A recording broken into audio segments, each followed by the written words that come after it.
Hey, Jesse. What's up, Joey? I'm going to just go out there and say, absolutely amazing speech today. You took a very touchy and can be uncomfortable for a lot of us, this subject, and you kind of flipped it on its head and knocked it out of the park. So fantastic job. You said that you're going to give this is like an abbreviated 9-minute speech that you're going to give a longer 30-minute talk at work, in like a work setting. So I'm going to tell you some of the things you did really well, and then maybe a thing that you can improve when you give that talk. So first thing that you did really well is you had great tone and good transitions.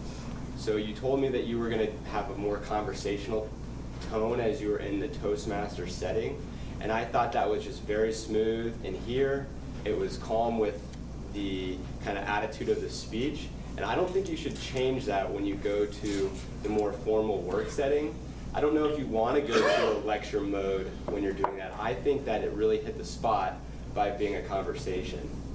And then I also think you had really good tone. I mean, this is kind of a sad subject, so the somber tone that you took was good in this meeting, and I thought it worked really well for this like 9-minute talk that you did. Maybe consider how, if you're doing a 30-minute talk, if you can kind of elevate your tone some and spice it up to keep the audience engaged for 30 minutes. But overall, tone and transitions were awesome. And then one thing I think you can consider improving on as you look to give the 30-minute talk is I think you can get a little more audience engagement.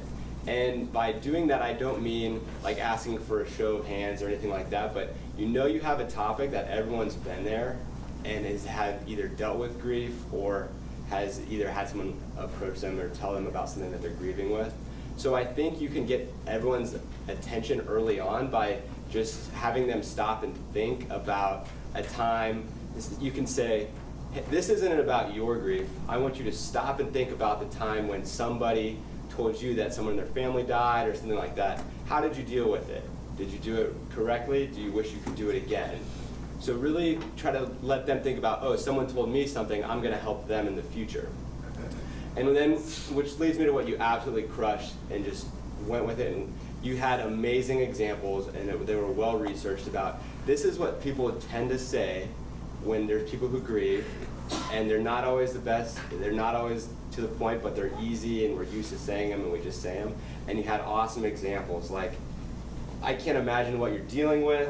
Can you tell me what happened? I would have never thought of that, and I can take that away from this meeting and try the next time someone has something like that. So I think all those examples are great, and if you remind the audience, you've been here, someone's talked to you, this is exactly what you can do in the future, it's going to hit really well at work. So overall, awesome job. Love the speech.